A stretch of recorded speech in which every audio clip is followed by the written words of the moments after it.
Nunca pensé que mi propio hijo estaría planeando declararme demente para robarme mi casa, hasta que lo escuché con mis propios oídos esa noche de marzo. Si no te has suscrito al canal, hazlo ahora, porque lo que estás a punto de escuchar te dejará sin palabras hasta el final. Me llamo Carlos Mendoza Herrera, tengo 67 años y durante toda mi vida he sido un hombre de principios. Trabajé desde los 14 años, construí mi empresa de materiales de construcción desde cero y logré acumular una fortuna que jamás revelé completamente a mi familia. Para ellos, yo era simplemente el abuelo jubilado que vivía de su pensión en la casa familiar de Madrid que compré en 1987. Era el 15 de marzo del 2024, una fecha que jamás olvidaré. Patricia, mi nuera, había llegado temprano esa tarde con Miguel, mi hijo de 42 años. Yo estaba en mi estudio revisando algunos papeles cuando decidí bajar por un vaso de agua. Al acercarme a la cocina, escuché voces susurrando. Algo en el tono me hizo detenerme. «Miguel, esto tiene que ser rápido», decía Patricia con voz tensa. «El abogado dice que si presentamos los informes médicos correctos, podemos conseguir la incapacitación legal en 2 meses máximo». Mi sangre se heló. ¿Incapacitación legal? ¿De quién estaban hablando? «Lo sé, Patricia, pero es mi padre», respondió Miguel con una voz que no reconocí. «Aunque tienes razón. Necesitamos esa casa. Son 180.000 euros que podemos sacar de la venta. Y con mis deudas». Me quedé paralizado contra la pared del pasillo. Mi propio hijo, el hombre al que había criado, educado y por quien había sacrificado tantas cosas, estaba planeando declararme incompetente mentalmente para apoderarse de mi hogar. «Los médicos privados que contacté ya están dispuestos a firmar los informes», continuó Patricia. «Dirán que tiene principios de demencia senil, pérdida de memoria, incapacidad para manejar sus asuntos. Será fácil. Carlos ya tiene 67 años y a veces se olvida de cosas pequeñas». «¿Y si se niega a someterse a las evaluaciones?», preguntó Miguel. «Por eso necesitamos que parezca natural. Yo le diré que es solo un chequeo de rutina. Una vez que tengamos los papeles firmados, podemos proceder con la tutela legal. Tú serás su tutor. Tendrás control total sobre sus bienes y decisiones». Mi corazón latía tan fuerte que temí que pudieran escucharlo. Llevé mi mano al pecho, sintiendo cada pulsación como un martillo. Durante 42 años había sido padre para Miguel. Le pagué la universidad, le di trabajo en mi empresa hasta que decidió independizarse. Lo ayudé con el enganche de su primer apartamento. Y ahora estaba conspirando para robarme no solo mi patrimonio, sino mi libertad y dignidad. «¿Cuánto tiempo necesitarás para vender la casa una vez que tengas la tutela?», preguntó Patricia. «El agente inmobiliario dice que en este mercado máximo 3 meses. La zona es muy valorada y la casa está en perfecto estado. Papá siempre la mantuvo impecable». «Sí, la mantuve impecable. Cada reparación, cada mejora, cada detalle cuidado con mis propias manos y mi dinero». Y ahora hablaban de venderla como si fuera un simple objeto. «Miguel, ¿estás seguro de que no sospecha nada?». La voz de Patricia sonaba preocupada. «Para nada. Papá confía en mí completamente. Además, ¿qué va a hacer? Es un anciano solo, sin otros hijos, sin familia cercana. Depende de nosotros para todo». Esas palabras me atravesaron como cuchillas. Un anciano solo. Eso era lo que pensaba de mí. No su padre. No el hombre que lo había criado, sino un obstáculo. Un anciano vulnerable del que podía aprovecharse. Me alejé silenciosamente hacia mi estudio, cerrando la puerta con cuidado. Me senté en mi sillón de cuero, el mismo donde había tomado las decisiones más importantes de mi vida empresarial, y por primera vez en décadas sentí algo que no había experimentado desde mi juventud, la necesidad de luchar por mi supervivencia. Pero esta vez era diferente. No era un joven emprendedor luchando contra la competencia. Era un hombre experimentado que acababa de descubrir que su mayor amenaza vivía bajo su propio techo. Y Miguel había cometido un error fatal: subestimarme. Durante los siguientes minutos Mientras escuchaba sus risas desde la cocina, mi mente comenzó a trabajar con la precisión de una máquina. Tenían razón en una cosa: yo sí tenía 67 años, pero se equivocaban completamente sobre lo que eso significaba. No era debilidad, era experiencia, era sabiduría, y sobre todo era la ventaja de haber aprendido que en esta vida la información es poder. Esa noche, después de que se marcharan, me quedé despierto hasta las 4 de la madrugada, no por insomnio, sino planificando, porque Carlos Mendoza Herrera no había llegado a tener $9 millones ocultos siendo ingenuo. La guerra acababa de comenzar, y ellos ni siquiera sabían que ya había empezado. Los siguientes días fueron una revelación brutal. Una vez que tienes las claves para descifrar un código, todo se vuelve cristalino. Comencé a recordar eventos de los últimos 6 meses que en su momento me parecieron inocentes, pero que ahora tomaban un significado completamente distinto. Todo había comenzado en octubre del 2023. María Elena Vázquez, mi médica de cabecera desde hace 15 años, me llamó sorprendida una tarde. Carlos, acabo de recibir una llamada extraña de un tal doctor Jiménez. Dice que eres su paciente y necesita mi historial médico para una evaluación neurológica. ¿Has cambiado de especialista? En aquel momento lo atribuí a un malentendido administrativo. No, María Elena, debe ser un error. No conozco a ningún doctor Jiménez. Qué raro, insistió bastante. Incluso tenía tus datos personales correctos. Le dije que no podía entregar información sin tu autorización expresa. Ahora entendía perfectamente. Miguel y Patricia ya estaban preparando el terreno, buscando profesionales dispuestos a cooperar con su plan.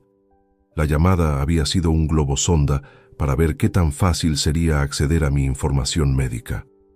Recordé también la insistencia de Patricia en noviembre para que visitara a un amigo suyo que era neurólogo solo para un chequeo preventivo. Susana Morales, mi hermana fallecida hace 3 años, siempre me decía que Patricia tenía algo oscuro en la mirada. Nunca le presté atención a esos comentarios, pensando que eran celos femeninos típicos. Qué equivocado estaba. El 18 de diciembre, durante la cena navideña familiar, Patricia había sacado el tema de mi memoria. Carlos, ayer te pregunté 3 veces sobre la sal y parecías no escucharme. ¿Te encuentras bien? Miguel había apoyado inmediatamente. Es verdad, papá. Últimamente pareces más distraído. Quizás deberías hacerte unos análisis. Yo había respondido riendo. A mi edad es normal olvidarse de algunas cosas. Si fuera grave, María Elena me lo habría dicho en mi último chequeo. Pero ellos habían plantado la semilla. Durante las siguientes semanas comenzaron a señalar cada pequeño lapsus. Cuando buscaba mis gafas y las tenía puestas, cuando no recordaba inmediatamente el nombre del nuevo vecino, cuando preguntaba si ya habíamos hablado de algo que efectivamente habíamos discutido días antes. El 8 de enero del 2024, Miguel trajo un folleto sobre residencias para ancianos. Papá, no es que queramos deshacernos de ti, pero Patricia y yo hemos estado pensando, esta casa es muy grande para una sola persona. Y hay lugares muy bonitos donde estarías acompañado con actividades. Cuidado médico las 24 horas. Miguel, esta es mi casa. Aquí naciste, aquí creciste. No pienso irme a ningún lado mientras tenga salud. Claro, solo era una idea para el futuro. Mentira. No era para el futuro. Era para los próximos meses. El 14 de febrero, día de San Valentín, Patricia había llegado con un regalo especial, un organizador de pastillas. Carlos, con la cantidad de medicamentos que tomas, esto te ayudará a no olvidar ninguna dosis. Yo apenas tomaba 2 pastillas, una para la presión y una vitamina D que María Elena me había recetado. Pero Patricia insistió tanto que acepté el regalo para no generar conflictos. Ahora me daba cuenta de que era otra pieza de evidencia que planeaban usar. Su estado mental se deterioró tanto que necesitaba ayuda hasta para recordar sus medicamentos básicos. A finales de febrero, noté que Miguel había estado revisando papeles en mi escritorio. Cuando le pregunté, me dijo que estaba ayudándome a organizar mis facturas porque parecían un caos. Yo sabía perfectamente dónde estaba cada documento, pero él había aprovechado una tarde que salí al mercado para husmear entre mis cosas. Lo que no sabía Miguel es que mis documentos realmente importantes nunca estuvieron en ese escritorio. Los 9 millones de dólares que había acumulado durante décadas de inversiones inteligentes estaban distribuidos en 5 bancos diferentes, bajo una estructura legal que había establecido en 2018 con la ayuda de Rafael Delgado Santos, mi abogado de confianza. Rafael había insistido en esa época: Carlos, a tu edad necesitas proteger tu patrimonio, no solo de posibles estafadores externos, sino también de... Bueno, ya sabes, a veces la familia puede complicarse cuando hay dinero de por medio. Qué visionario había sido Rafael. Nunca imaginé que sus precauciones me servirían contra mi propio hijo. El 28 de febrero, Patricia trajo a una amiga a tomar café. Se presentó como Carmen López Fernández, trabajadora social especializada en ancianos. La conversación fue aparentemente casual, pero Carmen hizo preguntas muy específicas sobre mis rutinas diarias, mi independencia para realizar tareas básicas, mis relaciones sociales.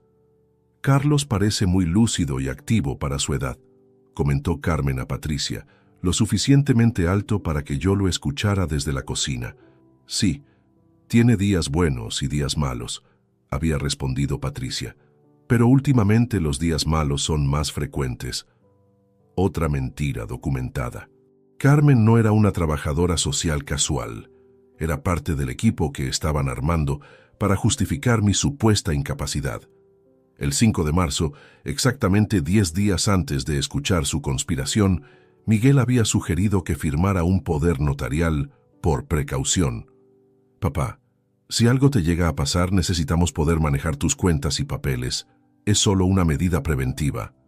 Le había dicho que lo pensaría, pero nunca tuve intención de firmar nada. Mi instinto me decía que algo no cuadraba, aunque aún no tenía las piezas completas del rompecabezas.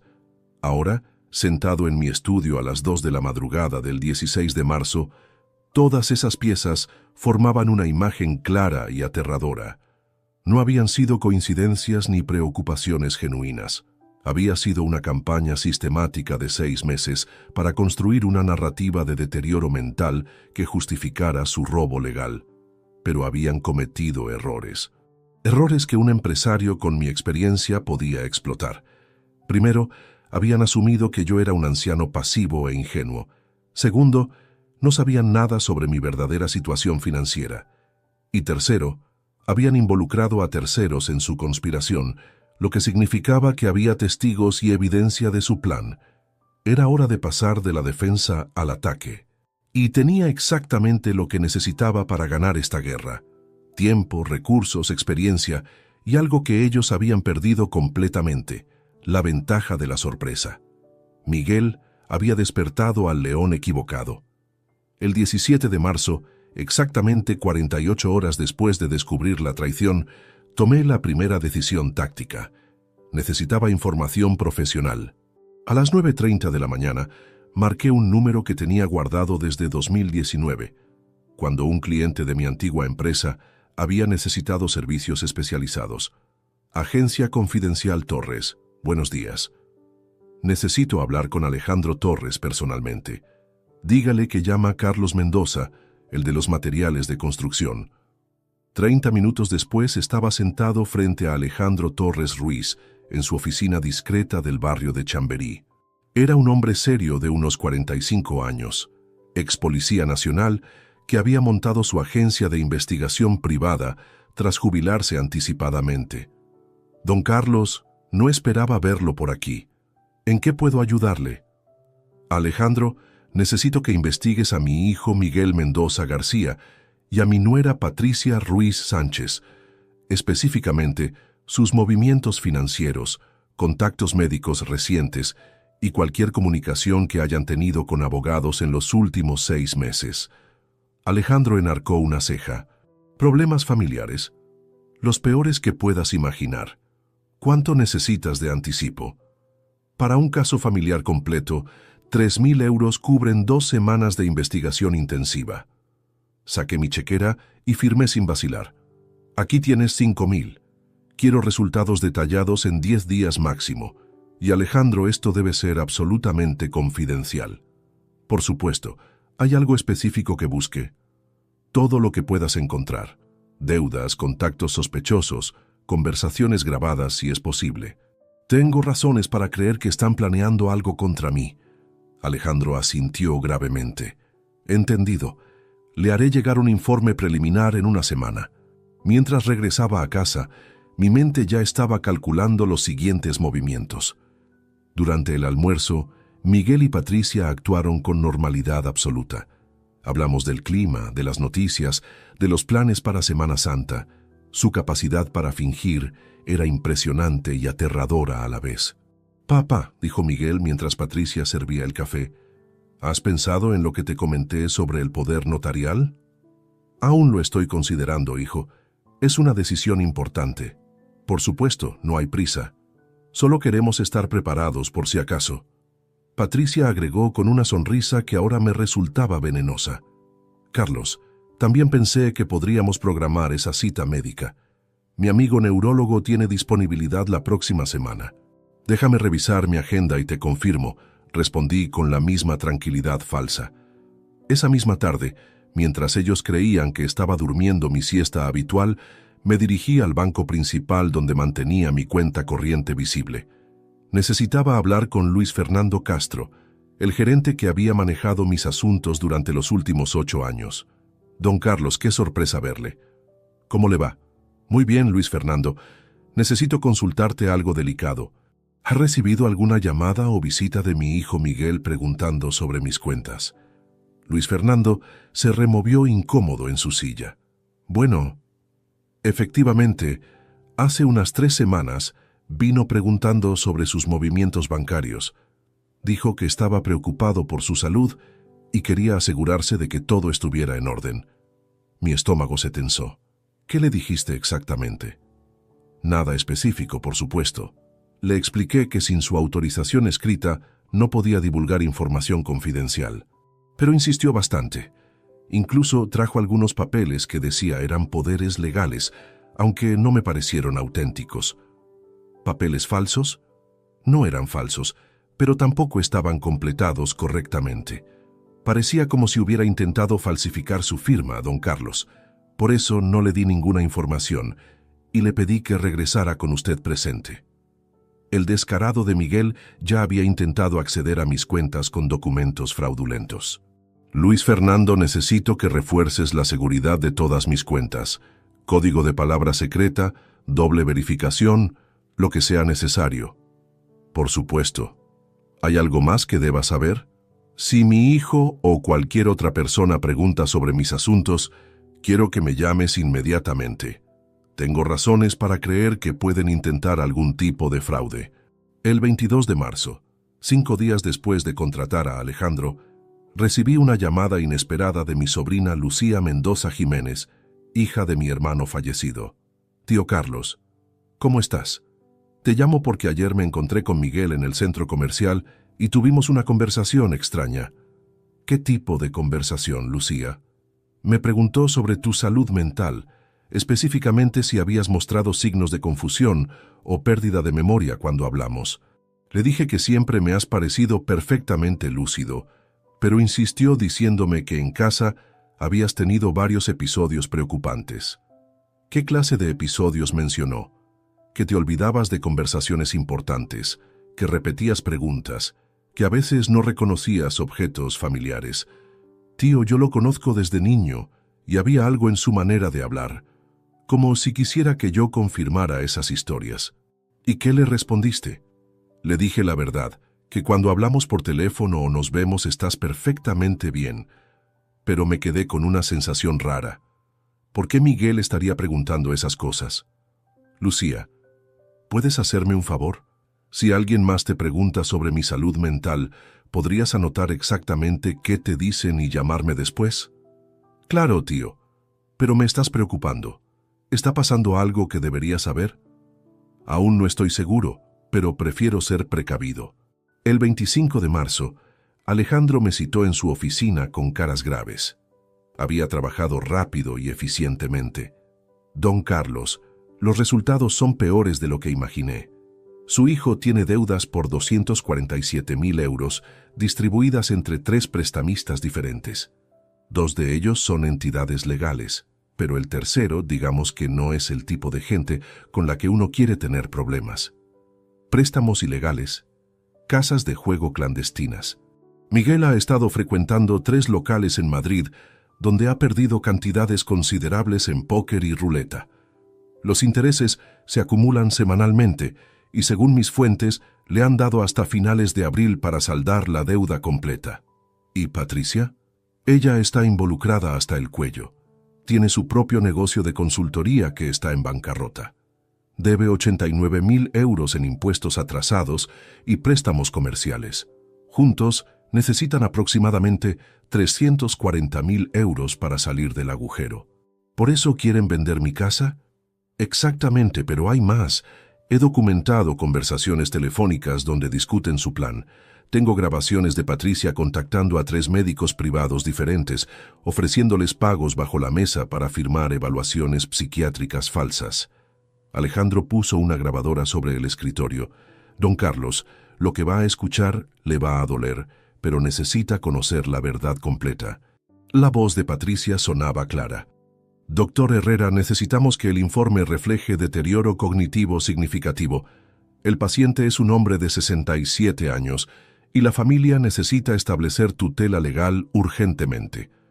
¿Cuánto costaría un informe médico completo que justifique la incapacitación? Mi mundo se tambaleó. No solo planeaban robarme, habían convertido mi destrucción en una transacción comercial. Alejandro continuó. Tengo documentación de al menos 6 contactos con diferentes profesionales, médicos, abogados especialistas en tutelas y un tasador inmobiliario que ya visitó su casa sin su conocimiento. ¿Cuándo visitaron mi casa? El 18 de marzo, mientras usted estaba en el banco hablando conmigo. Patricia le dio acceso al tasador, quien evaluó la propiedad en 185.000 euros para venta rápida. Todo encajaba. Mientras yo comenzaba mi investigación, ellos aceleraban sus planes. Era una carrera contra el tiempo, pero ahora tenía ventaja. Conocía sus movimientos, sus deudas, sus contactos corruptos y sus plazos límite. La guerra había comenzado oficialmente, y yo tenía las armas que necesitaba.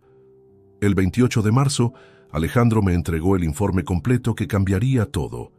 Eran 47 páginas de evidencias meticulosamente documentadas que revelaban una red de corrupción mucho más amplia de lo que había imaginado.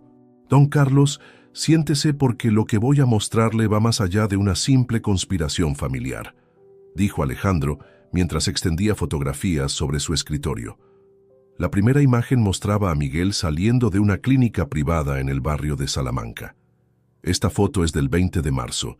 Su hijo visitó al doctor Fernando Aguirre Moreno, un psiquiatra que perdió su licencia hace 2 años por firmar certificados fraudulentos. Oficialmente no puede ejercer, pero sigue operando desde esta clínica fantasma. La segunda fotografía era devastadora. Patricia entregando un sobre a una mujer elegante frente a un juzgado. Aquí tenemos a su nuera el 22 de marzo, entregando 5.000 euros en efectivo a Carmen Vega Sánchez, secretaria judicial especializada en trámites de incapacitación. Con este pago, se garantiza que su caso sea asignado al juez más condescendiente del distrito. ¿Cómo conseguiste estas fotografías? Tengo contactos en lugares estratégicos, pero espere, hay más. Alejandro reprodujo otra grabación telefónica. Esta vez era la voz de Miguel. Antonio, necesito que me confirmes si todo está listo para el 15 de abril. El viejo debe estar ingresado en la clínica ese día, y para el 20 necesito la resolución judicial firmada. Una voz desconocida respondía. Miguel, tranquilo, el doctor Aguirre ya preparó el informe psiquiátrico. Según sus conclusiones, tu padre sufre demencia senil avanzada con episodios de agresividad. El documento está fechado para parecer que el examen se realizó el mes pasado. ¿Y los testigos? Ya los tenemos. 3 vecinos que declararán que han visto comportamientos extraños, que hablas solo en el jardín, que a veces sales en pijama, que has olvidado cerrar la puerta varias veces. Todos cobraron 500 euros por sus declaraciones. Mi sangre hirvió. Habían sobornado a mis propios vecinos para que mintieran sobre mi estado mental. Reconocí la voz de Antonio. Era Antonio Ramírez Torres, un abogado sin escrúpulos que había intentado estafarme años atrás cuando trabajaba en construcción. Alejandro, ¿cuántos vecinos están involucrados? 3 confirmados.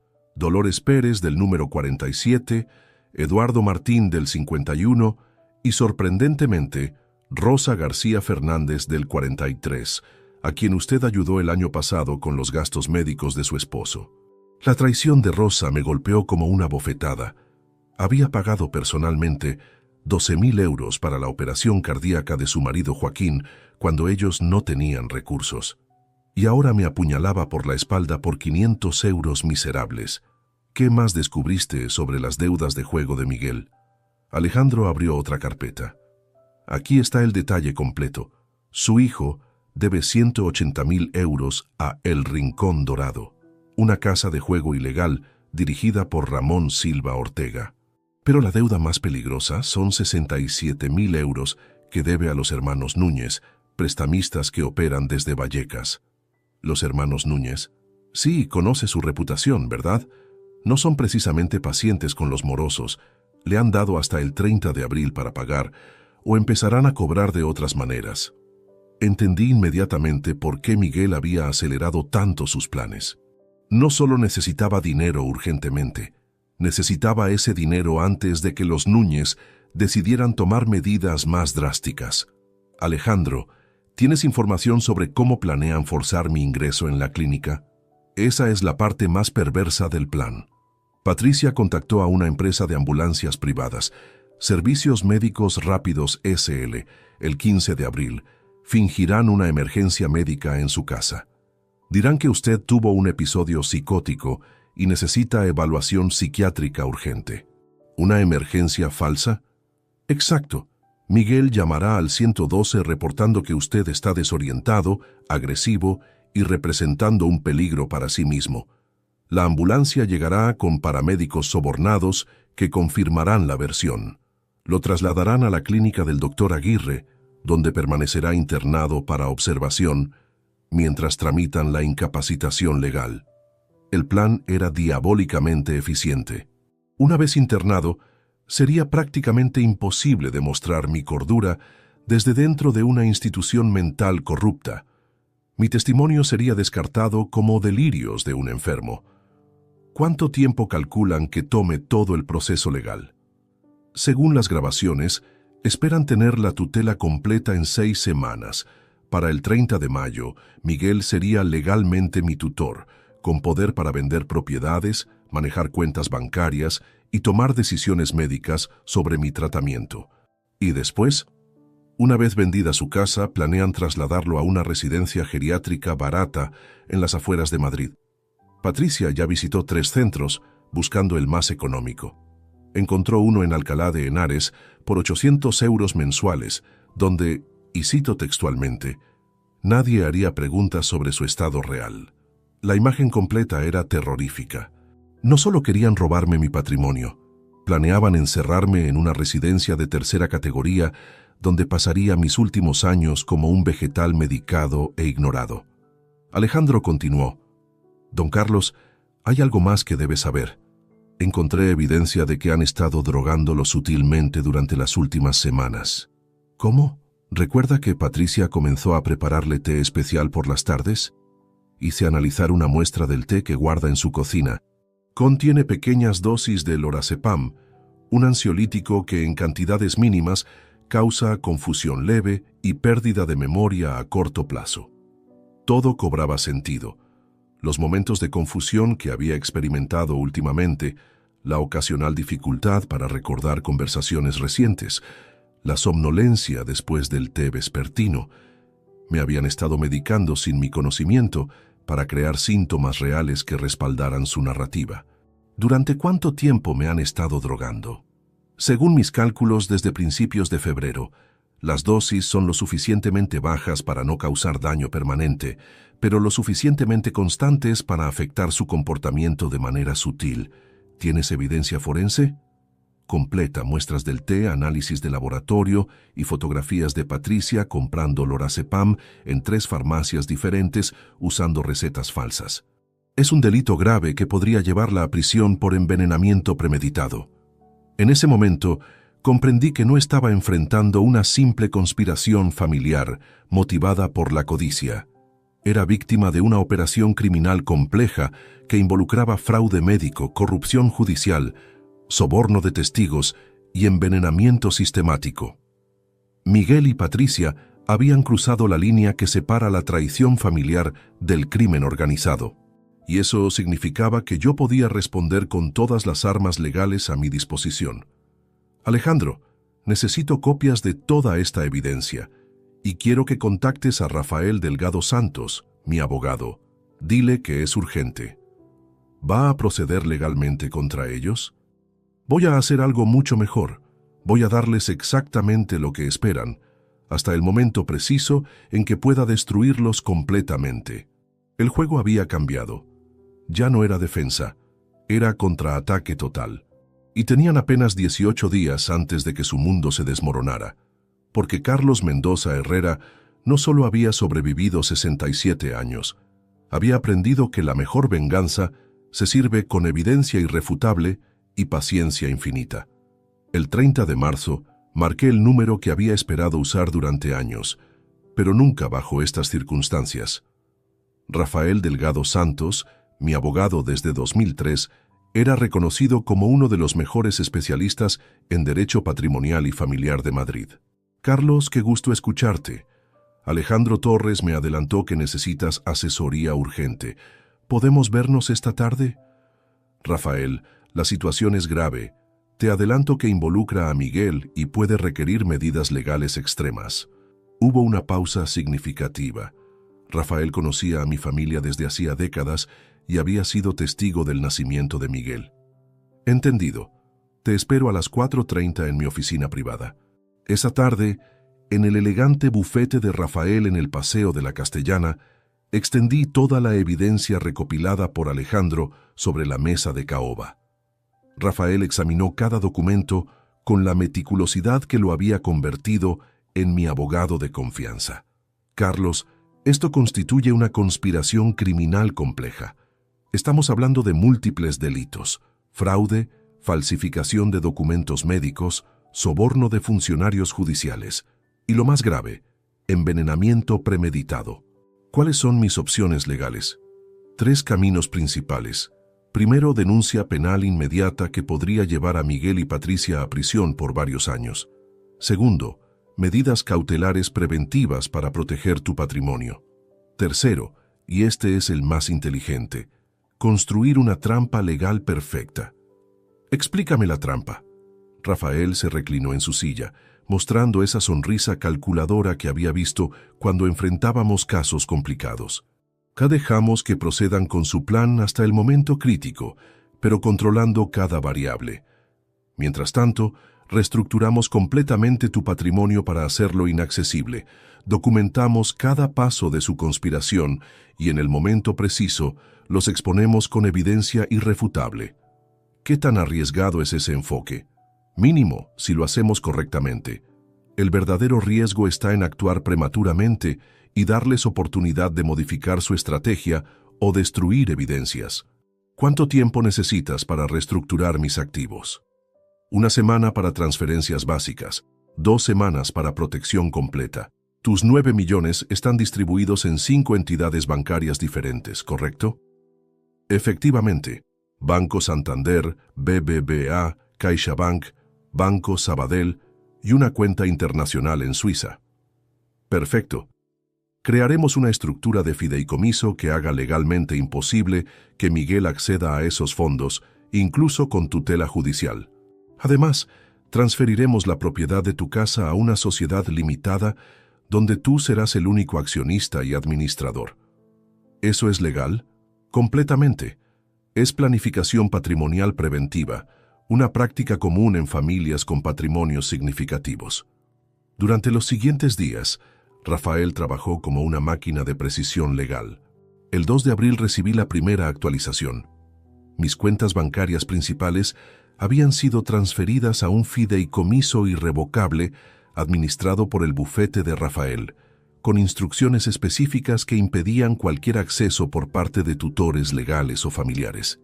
Mientras tanto, necesitaba asegurar aliados humanos. El 3 de abril visité a Esperanza Moreno Castillo, mi vecina del número 39 y amiga desde hacía 15 años. Esperanza era viuda, ex maestra jubilada y una de las personas más observadoras del vecindario. Carlos, te noto preocupado últimamente. ¿Todo bien en casa? Esperanza, necesito contarte algo delicado.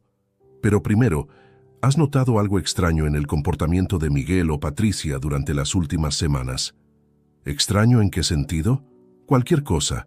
Conversaciones, visitas inusuales, actitudes diferentes. Esperanza reflexionó cuidadosamente. Ahora que lo mencionas, sí. El martes pasado vi a Patricia hablando muy seriamente con Dolores del 47. Les entregó algo que parecía dinero. Y Miguel ha estado recibiendo visitas de hombres que no parecen el tipo de personas que normalmente frecuenta. ¿Qué tipo de hombres? Tipos rudos con aspecto intimidante. Uno llevaba cicatrices en la cara. Llegaron en un coche negro el viernes por la noche y estuvieron hablando con Miguel en la entrada durante casi una hora. Los hermanos Núñez, sin duda. La presión sobre Miguel se estaba intensificando exactamente como había calculado. Esperanza, voy a contarte la verdad, pero necesito tu absoluta discreción. Le expliqué la situación completa, la conspiración, las deudas de juego, el plan de incapacitación forzosa. Esperanza escuchó con horror creciente. Dios mío, Carlos, ¿cómo puede un hijo hacer algo así a su padre? Necesito tu ayuda. Cuando llegue el momento, podría requerir que testifiques sobre mi estado mental real. Por supuesto, cualquier persona que te conozca mínimamente sabe que estás perfectamente cuerdo. Es más, eres uno de los hombres más lúcidos que conozco. El 5 de abril contacté a José Manuel García Ruiz, mi contador personal, desde 2001. José Manuel había manejado discretamente mis inversiones paralelas durante años, ayudándome a convertir las ganancias de mi empresa de construcción en el capital que ahora poseía. Don Carlos, hacía tiempo que no hablábamos de negocios serios. José Manuel, necesito acelerar algunas estrategias que habíamos discutido sobre protección patrimonial. ¿Problemas familiares? Los peores que puedas imaginar. José Manuel había sido testigo de mi acumulación de riqueza durante décadas. Sabía mejor que nadie que mi aparente modestia económica era una fachada cuidadosamente mantenida. En 2 días, había reestructurado mis inversiones para crear capas adicionales de protección legal. El 7 de abril, mientras Miguel y Patricia creían que estaba en mi siesta habitual, me reuní secretamente con Isabel Fernández López, directora de la sucursal bancaria, donde mantenía mi cuenta internacional. Isabel había facilitado mis transferencias a Suiza durante años, manejando transacciones por valor de millones con absoluta profesionalidad. Señor Mendoza, las instrucciones de su abogado están claras. Hemos bloqueado cualquier acceso externo a sus cuentas y establecido protocolos de seguridad adicionales. Ni siquiera una orden judicial española podría acceder a los fondos en Suiza sin su autorización personal y presencia física. ¿Qué pasa si intentan demostrar que soy mentalmente incompetente? Nuestros protocolos requieren evaluación psiquiátrica independiente por parte de profesionales aprobados por el banco. Es imposible falsificar ese proceso. Para el 10 de abril, había construido una fortaleza legal impenetrable alrededor de mi patrimonio.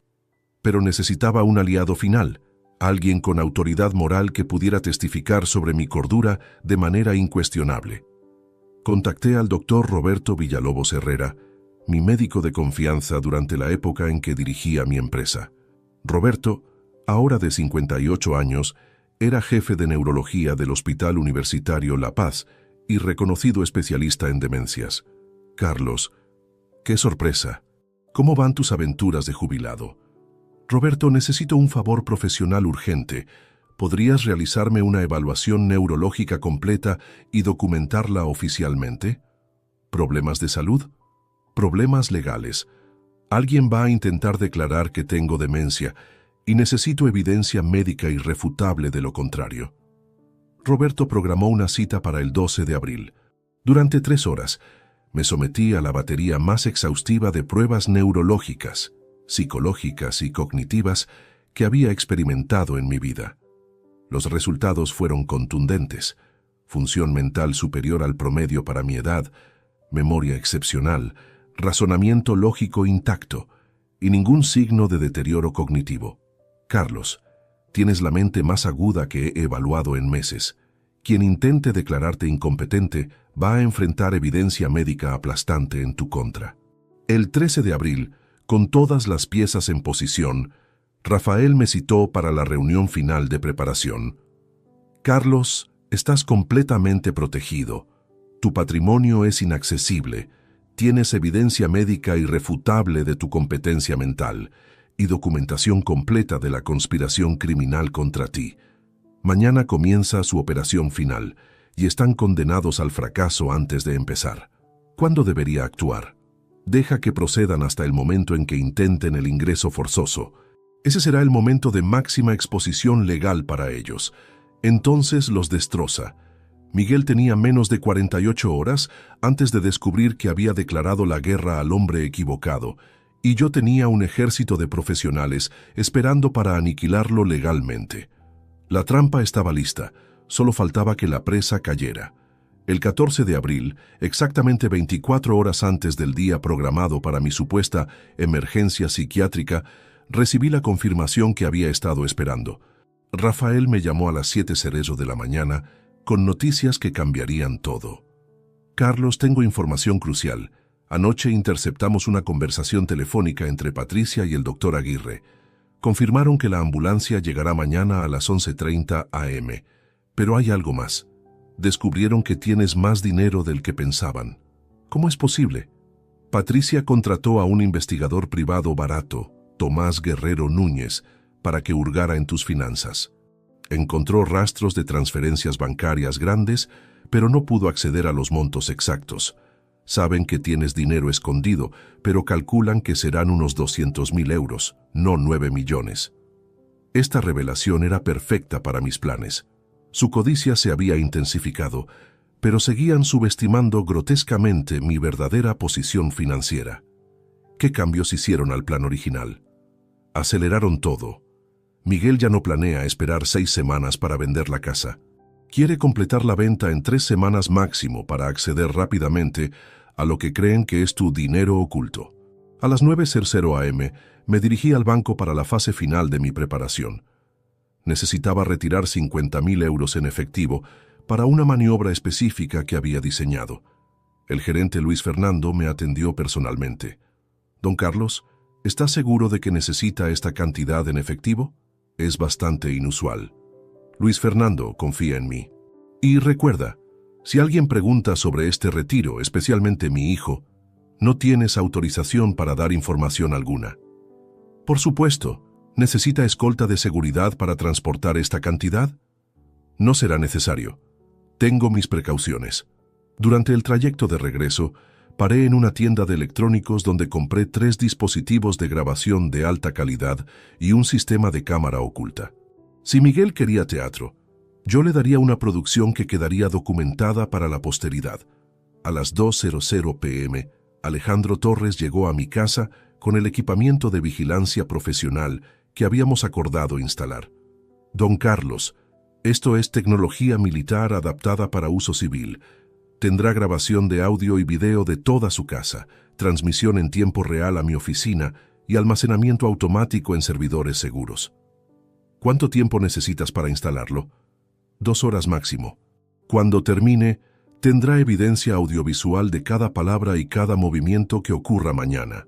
Mientras Alejandro trabajaba instalando cámaras microscópicas en lámparas, marcos de cuadros y hasta en el teléfono de la cocina, yo me concentré en preparar mi actuación final.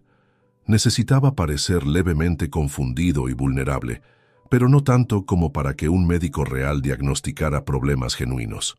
A las 4:30 p.m., Miguel llegó con Patricia para su visita casual del día anterior al operativo. Era su reconocimiento final del terreno. «Papá, ¿cómo te encuentras hoy?», preguntó Miguel con falsa preocupación. «Un poco cansado, hijo. Anoche dormí mal». Esta era la verdad. Había estado despierto hasta las 13:00 am, revisando cada detalle de mi contraataque. Patricia se acercó con su sonrisa venenosa habitual. «Carlos, ¿te preparo tu té especial? Sé que te relaja. Por favor, Patricia, eres muy considerada». Mientras ella preparaba mi té cargado de lorazepam, yo discretamente activé uno de los dispositivos de grabación que llevaba en el bolsillo de mi camisa. Esta sería la última vez que me drogaría y quería documentar el momento exacto. «Aquí tienes, Carlos. Está un poco más cargado hoy porque pareces tenso». «Gracias, querida». Fingí beber el té mientras secretamente lo vertía en una planta cercana. Había practicado este movimiento durante días para que pareciera natural. Patricia y Miguel intercambiaron miradas de satisfacción, creyendo que habían administrado una dosis extra de sedante. «Papá, mañana Patricia y yo tenemos que salir temprano por trabajo, pero si necesitas algo, no dudes en llamarnos», dijo Miguel. «Claro, hijo, estaré bien». Después de que se marcharon, Alejandro finalizó la instalación del sistema de vigilancia. «Don Carlos, su casa ahora es más segura que la sede del Banco Central. Cada ángulo está cubierto. Cada conversación será grabada en calidad profesional. Mañana tendremos evidencia que destruirá su caso legal para siempre». Esa noche, Rafael llegó a las 8:00 p.m. para el briefing final. Trajo consigo a una mujer elegante de unos 50 años que no conocía. «Carlos, te presento a la doctora Elena Vázquez Morales, psiquiatra forense del Tribunal Superior de Justicia de Madrid. Elena será nuestro as bajo la manga». La doctora Vázquez era imponente, cabello gris perfectamente peinado, traje azul marino y una presencia que irradiaba autoridad profesional incuestionable. «Señor Mendoza, he revisado toda la documentación de su caso. Lo que están intentando hacer Miguel y Patricia constituye uno de los fraudes geriátricos más elaborados que he visto en mis 25 años de carrera. ¿Cuál será su papel mañana? Estaré monitoreando desde el exterior, lista para intervenir médicamente en el momento preciso. Cuando intenten trasladarlo a la clínica fraudulenta, apareceré como refuerzo médico solicitado por el hospital. Mi evaluación profesional inmediata invalidará cualquier diagnóstico falso». Rafael añadió: «Elena tiene autoridad para anular cualquier orden de internamiento psiquiátrico si determina que el paciente no requiere tratamiento. Su palabra es ley en estos casos». «¿Qué pasará con Miguel y Patricia después?» «Cargos criminales inmediatos», respondió Rafael con satisfacción. «Fraude, falsificación de documentos médicos, soborno de funcionarios, conspiración criminal y el más grave, intento de secuestro bajo pretextos médicos falsos. Están mirando entre 8 y 15 años de prisión cada uno». La doctora Vázquez continuó: «Señor Mendoza, también tengo malas noticias para sus cómplices. He contactado al Colegio de Médicos sobre el doctor Aguirre. Su licencia será permanentemente revocada y enfrentará cargos penales por ejercer ilegalmente la medicina. La secretaria judicial Carmen Vega ya está siendo investigada por corrupción tras mi denuncia de esta mañana». «¿Y los vecinos que aceptaron sobornos?». «Testigos falsos en procedimientos judiciales», explicó Rafael. «Dolores, Eduardo y Rosa enfrentan multas de hasta 30.000 euros cada una, además de antecedentes penales permanentes». A las 10:30 p.m., después de que se marcharan mis aliados, me senté en mi estudio para escribir una carta que Miguel encontraría después de que todo terminara. No era una carta de despedida, era un manual de instrucciones sobre cómo un verdadero hombre maneja la traición familiar. «Miguel, cuando leas esto, ya sabrás que subestimaste gravemente a tu padre. Los 9 millones de dólares que nunca supiste que existían ahora están completamente fuera de tu alcance. Tu madre hubiera estado avergonzada de lo que te has convertido. Pero yo no estoy triste. Estoy orgulloso de haber demostrado que la experiencia siempre vence a la codicia juvenil». Sellé la carta y la dejé en el cajón de mi escritorio, donde Miguel inevitablemente buscaría documentos valiosos. A medianoche, Hice una última llamada a mi nieta Sandra Mendoza Rivera, hija de Miguel, que estudiaba medicina en Barcelona. Sandra tenía 23 años y era la única miembro de la familia que había heredado mis valores de trabajo honesto. Abuelo, qué sorpresa que llames tan tarde. ¿Todo bien? Sandra, mañana van a ocurrir cosas que cambiarán nuestra familia para siempre. Quiero que sepas que tú nunca has estado involucrada en los problemas de tu padre, y eso significa que tu futuro sigue siendo brillante. Abuelo, me estás asustando. ¿Qué está pasando? Mañana lo entenderás todo. Solo recuerda que te amo, que estoy orgulloso de ti, y que siempre tendrás mi apoyo para terminar tus estudios de medicina. Colgué antes de que pudiera hacer más preguntas. Sandra se enteraría de la verdad por los periódicos, pero al menos sabría que no todos los Mendoza habíamos perdido el honor. Eran las 12:47 a.m. del 15 de abril. En menos de 11 horas, Miguel y Patricia descubrirían que habían elegido al objetivo equivocado para su estafa criminal. Porque Carlos Mendoza Herrera no solo tenía $9 millones ocultos, tenía algo mucho más poderoso: la experiencia de 67 años, enseñándole que la mejor defensa siempre es un contraataque devastador. La trampa estaba perfecta, solo faltaban las víctimas. El 15 de abril amaneció con un cielo gris que parecía presagiar la tormenta que se avecinaba. A las 6:00 a.m. ya estaba despierto, bebiendo café genuino por primera vez en semanas, sin las drogas que Patricia había estado añadiendo a mis bebidas. Mi mente estaba más clara que nunca. A las 8:15 a.m. sonó mi teléfono. Era Miguel, y su voz tenía una urgencia que nunca había escuchado antes. Papá, Patricia y yo llegamos en 20 minutos. Necesitamos hablar contigo sobre algo muy importante.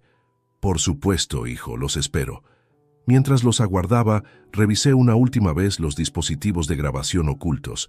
Las cámaras de Alejandro registraban cada ángulo de la sala de estar y llevaba 3 grabadoras diferentes en mi ropa. Lo que fuera a ocurrir quedaría documentado con calidad profesional. A las 8:35 a.m. escuché el coche de Miguel estacionarse bruscamente en el jardín. Sus pasos se dirigían hacia la puerta con una determinación que no había mostrado en años. Cuando abrí, vi algo en sus ojos que me heló la sangre. Desesperación pura. «Buenos días, Miguel. Patricia». Los saludé con normalidad fingida. «Papá, siéntate. Tenemos que resolver algo urgente», dijo Miguel sin preámbulos, cerrando la puerta con fuerza.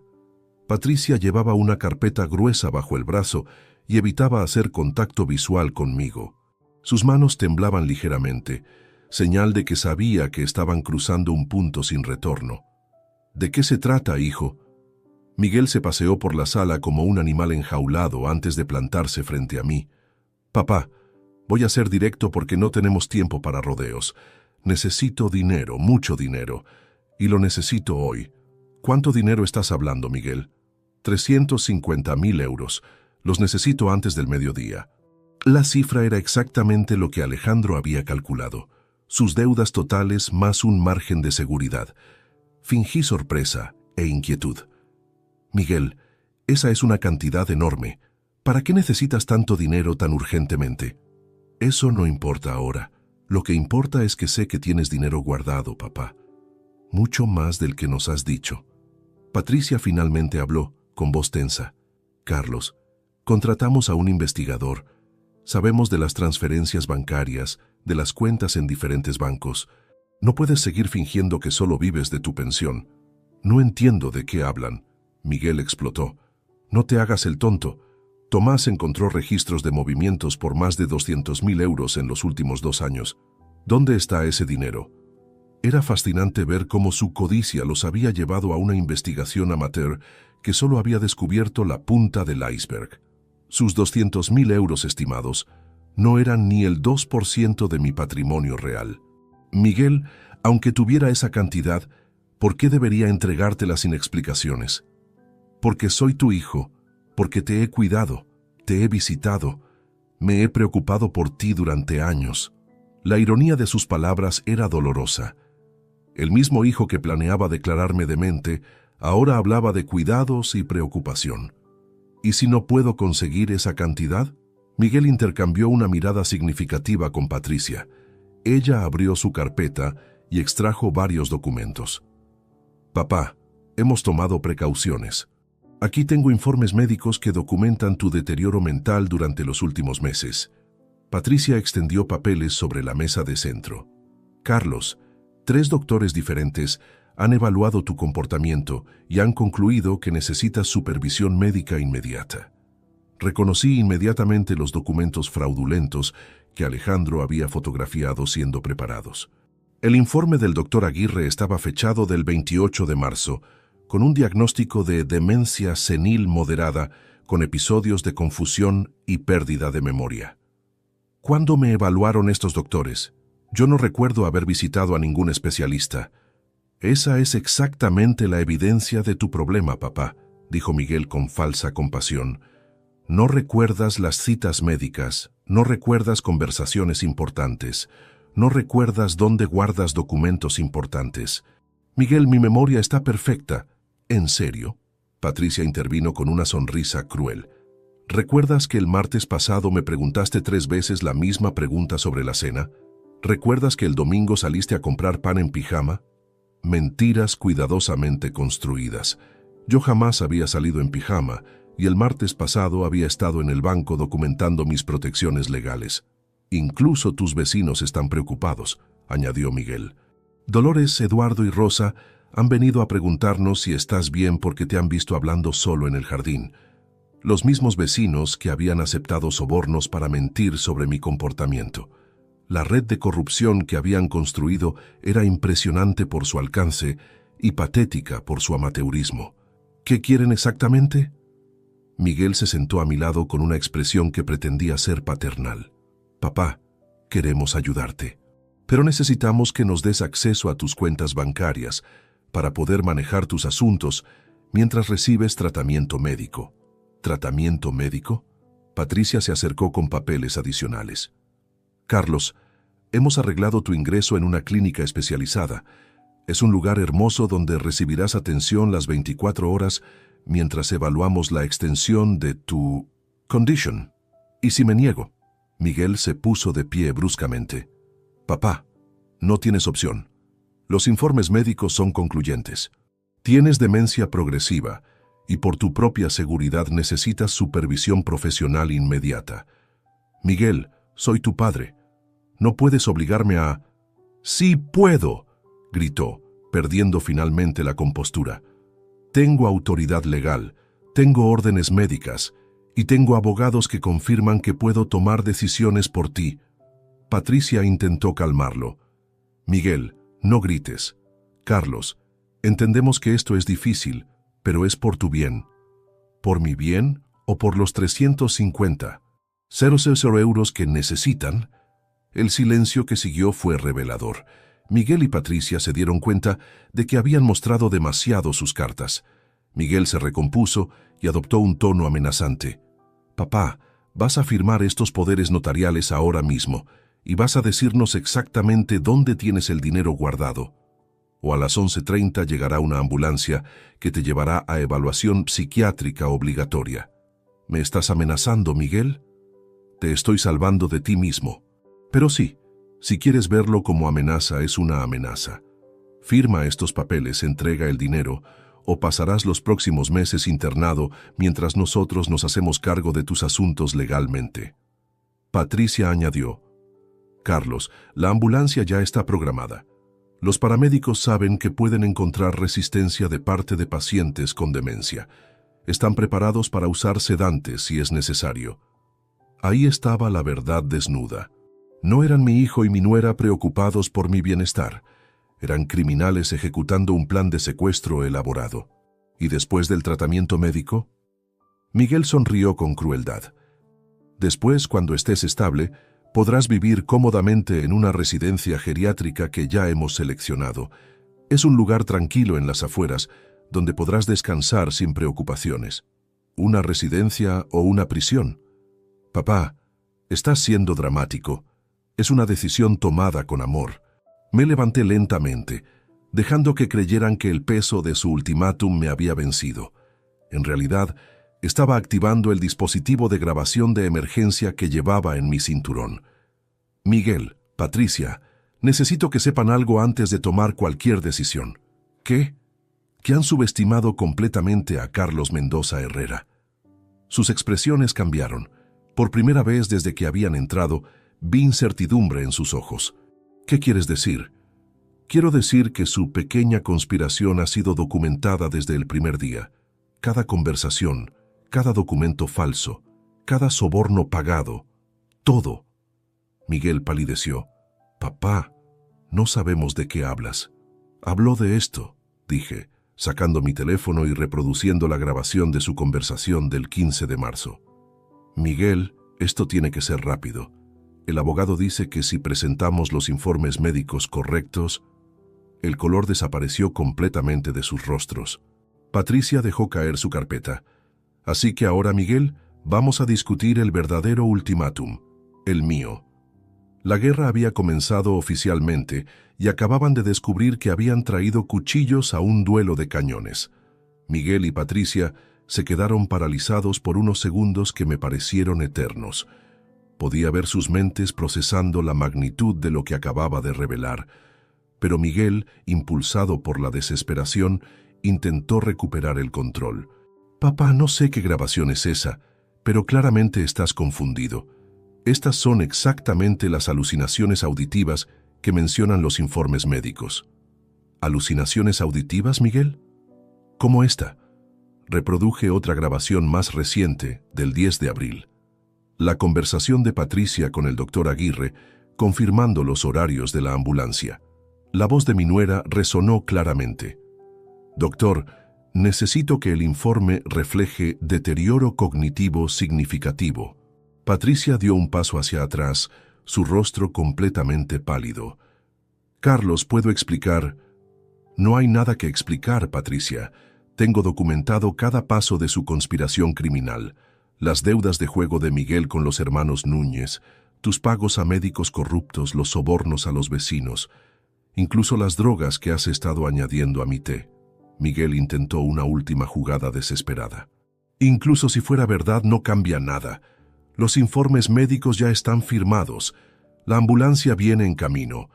No puedes detener lo que ya está en movimiento. ¿Estás seguro de eso? En ese momento sonó el timbre. Miguel y Patricia intercambiaron miradas de alivio, pensando que era su ambulancia fraudulenta llegando temprano. Debe ser el equipo médico, murmuró Patricia. Carlos, esto es por tu propio bien. Adelante, Miguel. Ve a abrir la puerta. Miguel caminó hacia la entrada con renovada confianza, creyendo que su plan seguía intacto. Lo que no sabía es que yo había coordinado cada minuto de esta mañana con precisión militar. La puerta se abrió y escuché la voz de Miguel. ¿Sí? ¿Son ustedes del servicio de ambulancias? No exactamente, respondió una voz masculina autoritaria. Somos de la Policía Nacional, Inspector Fernando Martínez y Subinspector Carlos Jiménez. Tenemos una orden de registro relacionada con una denuncia por conspiración, fraude médico e intento de secuestro. El silencio que siguió fue ensordecedor. Luego escuché los pasos de Miguel regresando a la sala, acompañado de los dos policías en uniforme. Patricia se había dejado caer en el sofá, con las manos cubriendo su rostro. «Esto no puede estar pasando», murmuró. El inspector Martínez era un hombre fornido de unos 45 años, con presencia imponente y ojos que no perdían ningún detalle. «Señor Mendoza, soy el inspector Martínez. Hemos recibido una denuncia formal presentada por su abogado, Rafael Delgado Santos, sobre un plan criminal elaborado contra usted. Inspector, tengo toda la evidencia disponible para ustedes». Miguel intentó interrumpir. «Esto es ridículo. Mi padre tiene demencia. Los informes médicos lo confirman. No pueden creer las fantasías de un enfermo mental». El subinspector Jiménez, más joven pero igualmente serio, respondió: «Señor Mendoza García, hemos revisado los supuestos informes médicos. El doctor Aguirre perdió su licencia hace 2 años. Sus documentos son legalmente inválidos y constituyen falsificación de documentos oficiales. Además», continuó el inspector Martínez, Tenemos grabaciones de conversaciones telefónicas donde se documenta el pago de sobornos a funcionarios judiciales. Eso es corrupción en grado severo. Patricia finalmente habló, con voz quebrada. Inspector, esto es un malentendido. Solo estábamos preocupados por el bienestar de Carlos. Es normal que las familias tomen precauciones. Precauciones como drogar al señor Mendoza sin su consentimiento. El inspector Martínez sacó una bolsa de evidencia que contenía la muestra del té que Alejandro había analizado. Lorazepam administrado sin prescripción médica constituye envenenamiento premeditado. Es un delito grave que puede llevar a prisión por hasta 12 años. Miguel perdió completamente los estribos. Esto es imposible. El plan era perfecto, nadie podía saberlo. Miguel, dije con calma, tu error fue asumir que tu padre de 67 años era un anciano ingenuo. Olvidaste que construí una empresa desde cero, que manejé millones de euros durante décadas y que sobreviví en el mundo de los negocios porque siempre estoy 3 pasos adelante de mis competidores. El subinspector Jiménez añadió, su investigador privado, Tomás Guerrero, ya confesó todo cuando lo interrogamos esta mañana. Nos dio detalles completos del plan, incluyendo los nombres de todos los cómplices. Tomás confesó. Patricia parecía a punto de desmayarse. Completamente.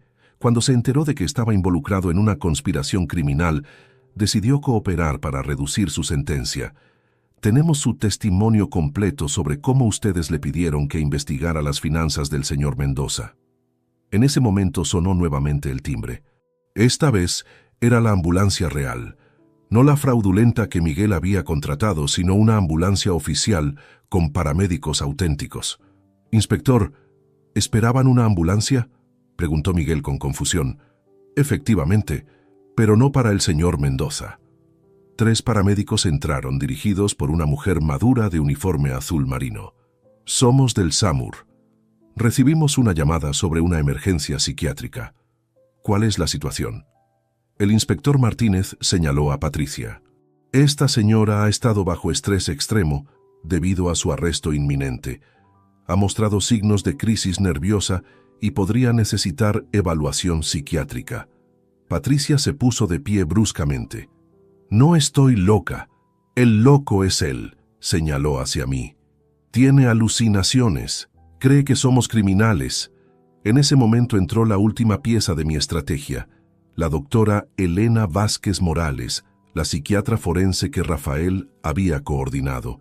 «Buenos días, soy la doctora Vázquez, psiquiatra forense del Tribunal Superior de Justicia.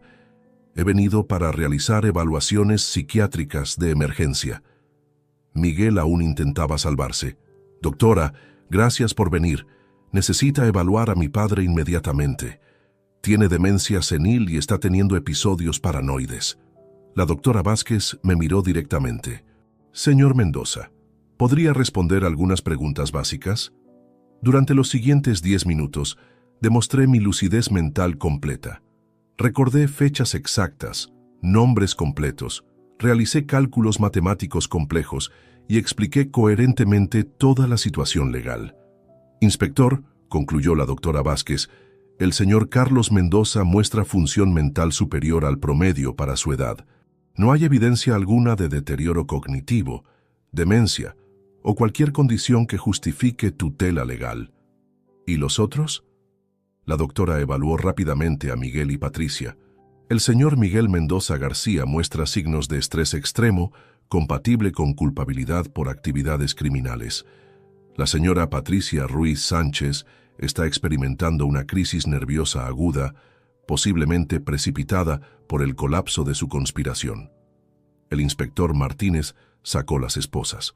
«Miguel Mendoza García y Patricia Ruiz Sánchez quedan arrestados por conspiración criminal, fraude, falsificación de documentos médicos, soborno de funcionarios públicos e intento de envenenamiento». Mientras les leía sus derechos, Miguel me miró con una mezcla de odio y incredulidad. ¿Cómo supiste todo? «Hijo, cuando tienes $9 millones ocultos durante décadas sin que nadie lo sospeche, aprendes a manejar información mejor que un servicio de inteligencia». Patricia sollozaba mientras les ponían las esposas. «Carlos, por favor, Podemos arreglar esto, podemos devolver el dinero. ¿Qué dinero, Patricia? Ustedes nunca tuvieron acceso a un centavo de mi patrimonio. Los policías se los llevaron hacia el coche patrulla. En la puerta, Miguel se volvió una última vez. Papá, sigo siendo tu hijo. No, Miguel. Mi hijo murió el 15 de marzo cuando decidió traicionar a su padre. Tú eres solo un criminal que casualmente lleva mi apellido. Las puertas del coche patrulla se cerraron, llevándose a dos personas que habían elegido la codicia sobre la familia. Pero mi día aún no había terminado, porque Carlos Mendoza Herrera nunca había sido un hombre que se conformara con la defensa. Y ahora venía la parte que realmente iba a disfrutar, la reconstrucción completa de mi vida, pero esta vez con aliados dignos de confianza. La fase de supervivencia había terminado. Comenzaba la fase de triunfo. Después de que el coche patrulla desapareciera con Miguel y Patricia, mi casa quedó en un silencio que no había experimentado en meses. Era el silencio de la libertad recuperada, pero también el silencio que precede a la tormenta final.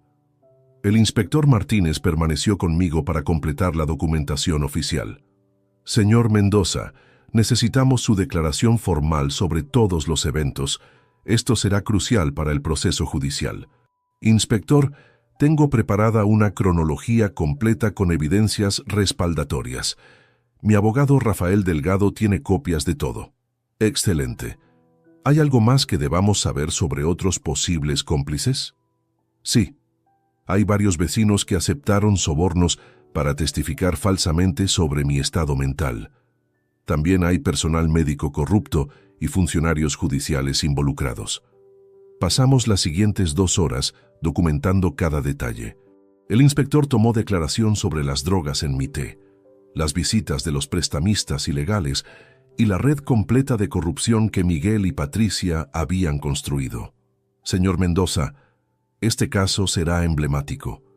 Raramente vemos conspiraciones tan elaboradas contra ancianos con este nivel de documentación. Una vez que la policía se retiró, llamé a Alejandro Torres. Alejandro, fase 1 completada. Miguel y Patricia están arrestados. Es hora de la fase 2. Don Carlos, tengo noticias adicionales. Los hermanos Núñez fueron arrestados esta mañana en una redada coordinada. Al parecer, las autoridades habían estado investigándolos por usura y amenazas, y su conexión con Miguel les dio la evidencia final que necesitaban. Esto era perfecto. Los prestamistas criminales que habían presionado a Miguel ya no serían un problema para nadie más. ¿Qué hay de los vecinos traidores? Dolores, Eduardo y Rosa recibieron citatorios judiciales esta mañana. Cuando se enteraron de que Miguel había sido arrestado, los 3 intentaron devolver el dinero del soborno, pero es demasiado tarde. Ya están involucrados legalmente. A las 2:00 p.m., Rafael llegó con una sonrisa de satisfacción que no había visto en años. Carlos, tengo el reporte completo de nuestras maniobras financieras. Tu patrimonio está más seguro que Fort Knox. ¿Qué tan seguros estamos de que no puedan acceder a nada? Completamente seguros. Incluso si Miguel hubiera obtenido tutela legal, se habría encontrado con cuentas bancarias vacías. Todo tu dinero está protegido en estructuras legales que tardarían años en desmantelar, y solo con tu cooperación directa. Rafael extendió varios documentos sobre mi mesa. Pero hay algo más interesante. Durante la investigación de sus finanzas, descubrimos que Miguel había estado planeando esto desde hace más de un año. ¿Un año? Encontramos correos electrónicos de noviembre del 2022 donde discutía con Patricia sobre tu dinero escondido. Aparentemente, Patricia había notado que vivías muy modestamente para alguien que había tenido una empresa exitosa. ¿Qué más descubrieron? Miguel había estado documentando cada conversación contigo, buscando signos de confusión o pérdida de memoria que pudiera usar como evidencia. Tenía un cuaderno con notas sobre cada vez que olvidabas algo menor o repetías una pregunta. La traición era incluso más profunda de lo que había imaginado. Durante más de un año, mi propio hijo había estado catalogando meticulosamente cada fallo humano normal para usarlo como arma contra mí. Rafael, quiero proceder con la siguiente fase de nuestro plan. ¿La adquisición de propiedades? Exactamente. Es hora de que Madrid sepa quién es realmente Carlos Mendoza Herrera. Durante los siguientes días, ejecuté una serie de movimientos financieros que habían estado en preparación durante semanas. El 18 de abril, compré la casa de al lado de la mía, la que pertenecía a Eduardo Martín, uno de los vecinos que había aceptado sobornos para mentir sobre mi estado mental. Eduardo se enteró de la venta cuando llegó del trabajo y encontró a los nuevos propietarios, mis representantes legales, cambiando las cerraduras. Su casa había sido embargada esa mañana por deudas fiscales que, curiosamente, habían sido investigadas anónimamente y reportadas a Hacienda. ¿Cómo es posible?, le preguntó Eduardo a su esposa Carmen. Ayer todo estaba bien. Lo que Eduardo no sabía es que había estado evadiendo impuestos durante 5 años y que mi contador José Manuel había proporcionado discretamente esa información a las autoridades fiscales como ciudadano preocupado. El 20 de abril, la casa de Dolores Pérez también cambió de propietario. Dolores había firmado un préstamo hipotecario el año anterior usando información financiera falsa. Cuando el banco fue informado anónimamente de las irregularidades, ejecutaron la hipoteca inmediatamente. Rosa García, la vecina que más me había dolido traicionar, descubrió el 22 de abril que su esposo Joaquín había perdido su trabajo en la empresa de limpieza donde trabajaba. El motivo: antecedentes penales por testificar falsamente en procedimientos judiciales, algo que su empleador consideraba incompatible con un trabajo que requería confianza. Ninguna de estas consecuencias era venganza personal mía. Simplemente había proporcionado información veraz a las autoridades correspondientes sobre actividades cuestionables que ya existían. La justicia había seguido su curso natural. El 25 de abril recibí una llamada inesperada. Era Sandra, mi nieta en Barcelona. «Abuelo, acabo de enterarme por las noticias. No puedo creer lo que papá y Patricia intentaron hacerte». «Sandra, siento que hayas tenido que enterarte por los medios. Abuelo, quiero que sepas que estoy completamente del lado correcto en esto. Lo que hicieron es imperdonable. ¿Cómo puedo ayudarte? Simplemente sigue siendo la persona honorable que siempre has sido. Termina tu carrera de medicina y no te preocupes por los gastos universitarios. Todo está cubierto». «Gracias, abuelo. Pero hay algo que debo decirte. Mamá me llamó desde la prisión». Sandra se refería a Patricia como mamá, porque había sido criada por ella desde los 12 años. «¿Qué te dijo?» «Intentó convencerme de que visitara a papá y tratara de hacer que retiraras los cargos. Le dije que era imposible, que lo que habían hecho no tenía perdón». «¿Cómo reaccionó?» «Se puso histérica. Empezó a gritar que la familia debía estar unida, que tú eras un anciano vengativo, que estaba destruyendo a la familia por orgullo». «¿Y qué le respondiste?» «Le dije que la familia se destruyó el día que decidieron drogar a su propio padre y planear robarlo, que si alguien destruyó la familia fueron ellos». Esa conversación me confirmó que había tomado las decisiones correctas. Sandra, a sus 23 años, tenía más integridad moral que su padre de 42. El 28 de abril, exactamente 2 semanas después de los arrestos, Rafael me trajo las noticias finales sobre las consecuencias legales. Carlos, Miguel y Patricia van a juicio la próxima semana. Sus abogados intentaron negociar, pero la evidencia es tan abrumadora que el fiscal rechazó cualquier acuerdo. ¿Cuáles son las sentencias probables? Miguel enfrenta entre 12 y 18 años de prisión. Patricia, entre 10 y 15 años.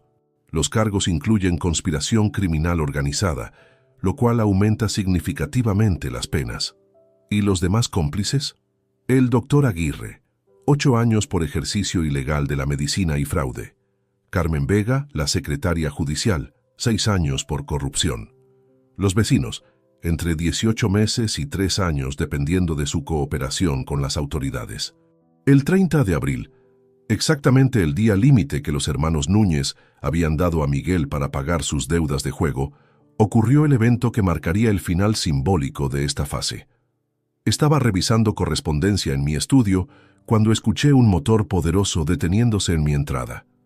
Miré por la ventana y vi un Ferrari F8 Tributo rojo brillante, el mismo modelo que había admirado en el concesionario de lujo 3 semanas antes. El conductor se bajó. Era Lorenzo Castillo Mendoza, el vendedor del concesionario, con una sonrisa enorme. «Señor Mendoza, aquí tiene su nuevo automóvil, tal como lo ordenó». El Ferrari costaba 280.000 euros, exactamente la cantidad que Miguel había calculado obtener de la venta de mi casa. Era mi manera de demostrar simbólicamente que su plan no solo había fallado, sino que su target tenía recursos que nunca había imaginado. Cuando los vecinos restantes vieron el Ferrari en mi entrada, entendieron inmediatamente el mensaje. Carlos Mendoza Herrera no era la víctima vulnerable que Miguel había creído atacar. Era un adversario que había convertido su conspiración criminal en su propia destrucción, y que ahora exhibía su verdadero poder sin necesidad de ocultarlo más. La fase silenciosa había terminado. Era hora del gran regreso triunfal. El 2 de mayo, decidí que era hora de hacer mi aparición pública oficial. Durante semanas había permanecido discreto, manejando la situación desde las sombras, pero ahora, con Miguel y Patricia en prisión preventiva y mi patrimonio completamente seguro, era momento de que Madrid conociera la verdadera historia. Esa mañana me vestí con el traje azul marino italiano que había comprado para ocasiones especiales, pero nunca había usado. Me arreglé el cabello, me puse mi reloj Rolex Submariner original de 1987, el que había guardado en mi caja fuerte durante años, y salí de casa en el Ferrari rojo. Mi primera parada fue el centro comercial Las Rosas Village, donde sabía que me encontraría con conocidos que habían escuchado rumores sobre los problemas familiares de Carlos Mendoza. Quería que vieran con sus propios ojos que no era la víctima frágil que Miguel había intentado crear. Al estacionar el Ferrari en la entrada principal, noté las miradas inmediatas. Varios transeúntes se detuvieron para admirar el automóvil, y algunos incluso tomaron fotografías. Cuando me bajé del conductor, vi caras de reconocimiento y sorpresa. «¿Carlos Mendoza?» Escuché una voz familiar. Era Aurelio Vázquez Herrera, mi antiguo proveedor de materiales cuando tenía la empresa de construcción. «Aurelio, qué gusto verte». «Carlos, hombre, ¿ese Ferrari es tuyo?» «Completamente mío, Aurelio. Un pequeño capricho de la jubilación». Aurelio me miró con una mezcla de admiración y confusión. «Pero Carlos, escuché que tenías problemas, que Miguel estaba preocupado por tu salud». «Los únicos problemas de salud que tuve fueron las drogas que mi nuera estaba añadiendo secretamente a mi té. Ahora que dejé de consumir lorazepam sin saberlo, me siento mejor que nunca». «¿Drogas? ¿De qué hablas?» Durante los siguientes 20 minutos le expliqué la situación completa. Aurelio escuchaba con incredulidad creciente. «Carlos, esto suena como una película de thriller. Una película donde el anciano, aparentemente indefenso, resulta ser más astuto que los villanos». Aurelio me acompañó a tomar café en la terraza del centro comercial. Mientras conversábamos, noté que varias personas nos observaban disimuladamente.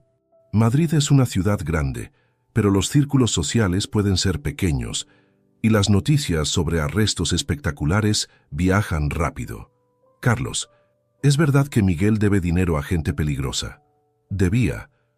Los hermanos Núñez ya fueron arrestados, y las deudas de juego de Miguel ahora son problema del sistema penitenciario».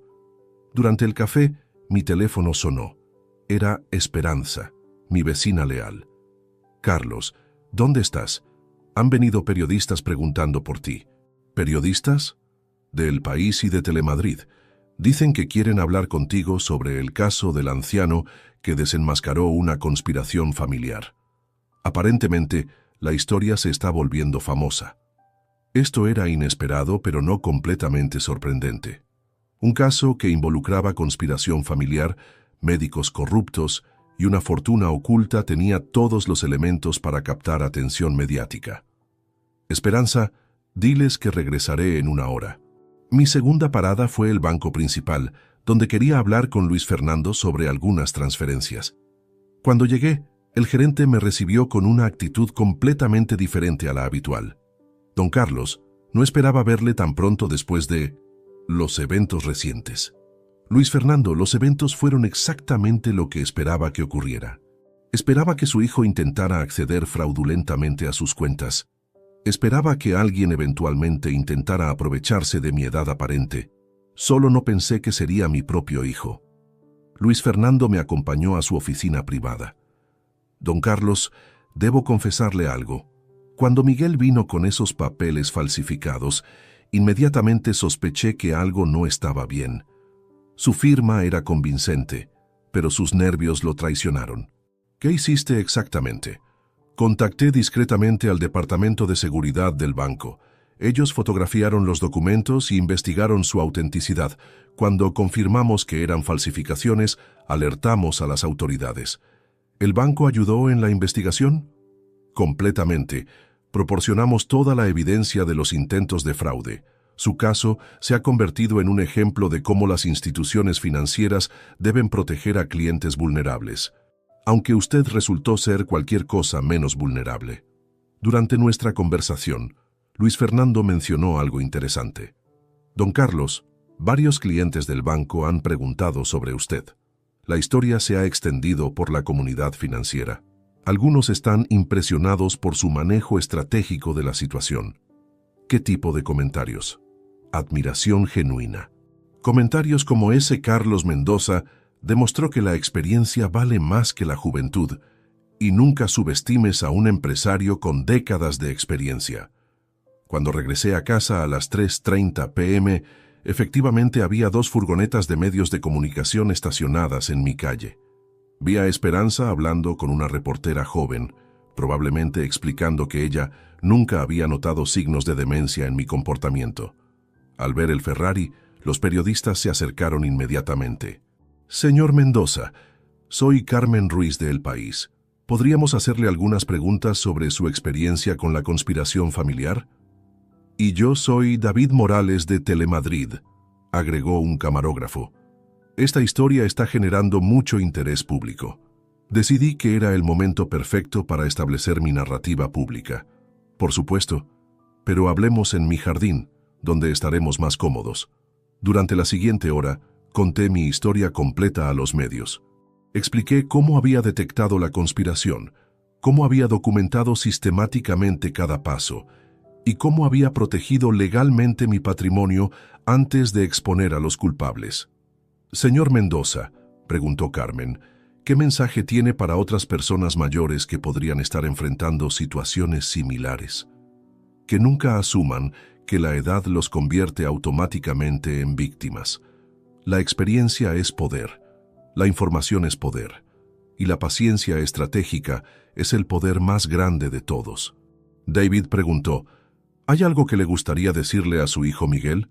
Que eligió ser un criminal en lugar de ser mi hijo, y que las consecuencias de esa elección las vivirá durante los próximos 15 años en prisión. La entrevista fue transmitida esa misma noche en el noticiero principal de Telemadrid y publicada al día siguiente en la portada de El País con el titular «El patriarca que convirtió una conspiración familiar en la destrucción de sus enemigos».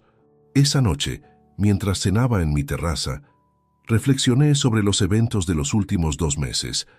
Había comenzado como Carlos Mendoza, el anciano aparentemente vulnerable que vivía modestamente de su pensión. Había terminado como Carlos Mendoza, el estratega implacable con $9 millones que había destruido una conspiración criminal usando las mismas herramientas que había empleado durante décadas en los negocios: información, paciencia y ejecución perfecta. Pero aún quedaba un último movimiento por hacer, y ese movimiento establecería definitivamente quién controlaba realmente la situación. El 3 de mayo, Miguel y Patricia descubrirían que su pesadilla apenas había comenzado. El 3 de mayo, 3 semanas después de los arrestos, recibí la llamada que había estado esperando. Era Rafael, con el resultado final del proceso judicial. Carlos, acaba de concluir el juicio. Miguel fue sentenciado a 16 años de prisión sin posibilidad de libertad condicional, hasta cumplir al menos 12 años. Patricia recibió 14 años. Los jueces consideraron que la premeditación y el abuso de confianza familiar agravaron significativamente sus crímenes. Me senté en mi sillón de cuero, el mismo donde había planificado toda mi estrategia, y sentí una mezcla compleja de satisfacción y melancolía. La justicia había prevalecido, pero el precio había sido perder para siempre al hijo que había criado. ¿Qué hay de los demás cómplices?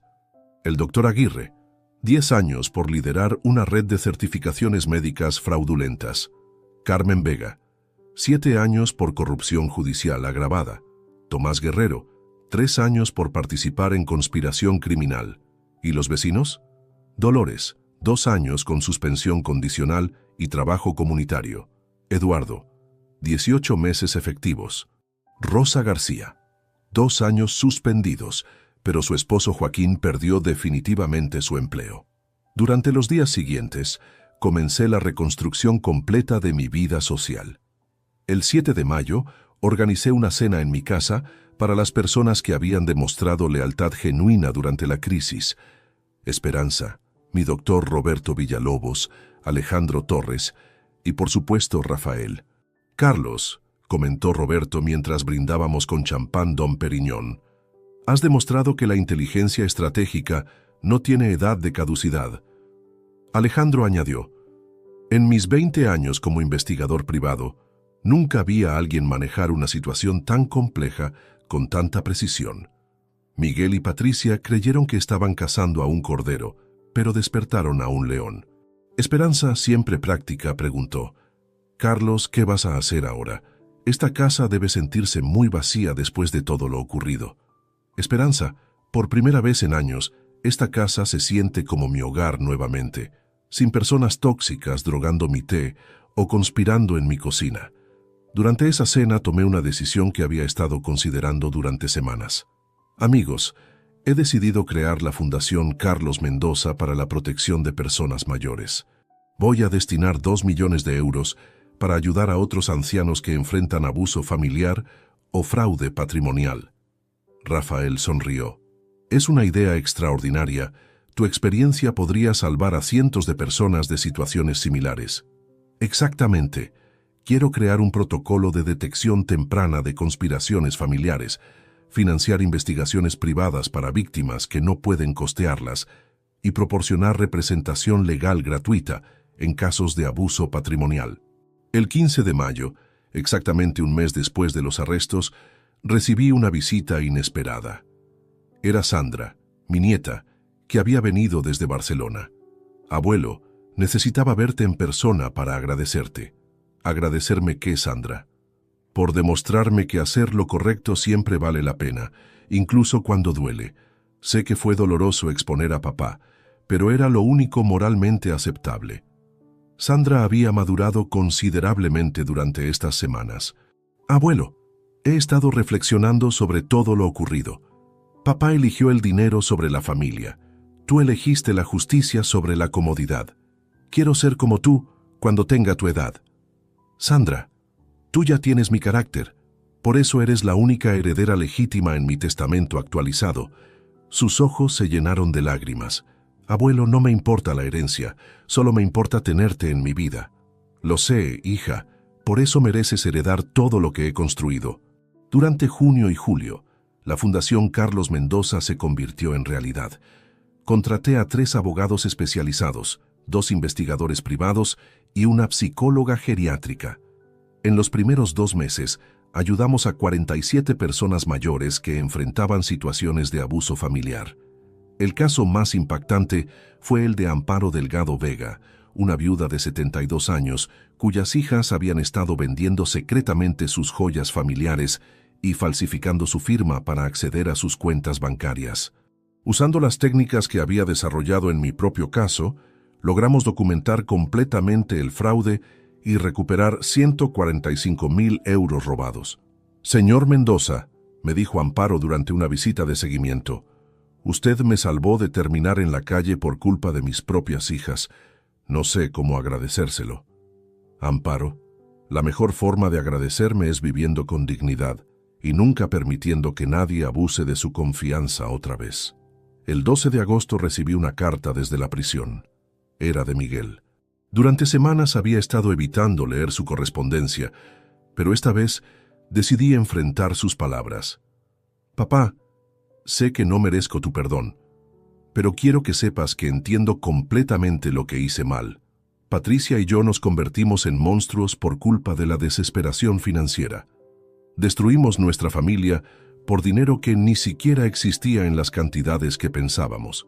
He tenido meses para reflexionar y me doy cuenta de que traicioné no solo tu confianza, sino todos los valores que me enseñaste.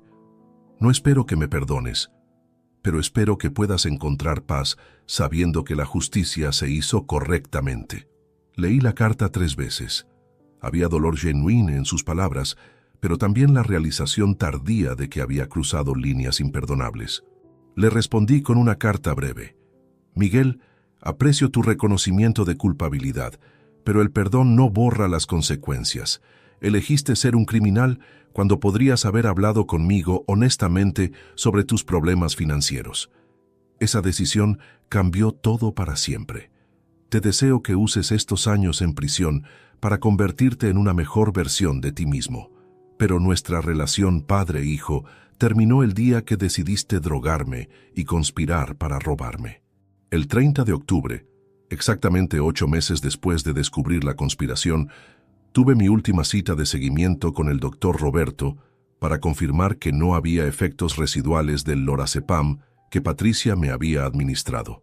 Carlos, estás en perfecta salud física y mental. De hecho, el estrés de manejar la crisis parece haberte revitalizado. Tienes la energía de alguien 10 años menor. Roberto, enfrentar adversidad siempre me ha fortalecido. Esta experiencia me recordó quién soy realmente.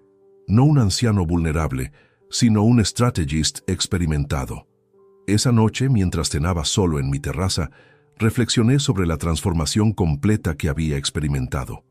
Había comenzado el año como Carlos Mendoza, el jubilado aparentemente modesto que ocultaba su fortuna por precaución. Había terminado el año como Carlos Mendoza, el patriarca que había demostrado públicamente que la edad no equivale a vulnerabilidad. Mi Ferrari estaba estacionado en el jardín, brillando bajo las luces nocturnas. Las casas de los vecinos traidores ahora tenían nuevos propietarios. Mi fundación ayudaba semanalmente a personas que enfrentaban situaciones similares a la mía, y por primera vez en décadas vivía sin ocultar quién era realmente. Miguel había comenzado esta guerra creyendo que atacaba a un anciano indefenso. En realidad, había despertado a un adversario que convirtió su conspiración criminal en su propia destrucción total. La lección más importante que aprendí no fue sobre familia o dinero, fue sobre identidad. Pasé años fingiendo ser menos de lo que era, ocultando mi éxito por modestia o precaución. Pero cuando alguien amenazó mi libertad y dignidad, recordé que Carlos Mendoza Herrera nunca había sido un hombre que se dejara victimizar. A los 67 años, había ganado la guerra más importante de mi vida. No contra Miguel y Patricia, sino contra la percepción de que la edad me convertía automáticamente en blanco fácil.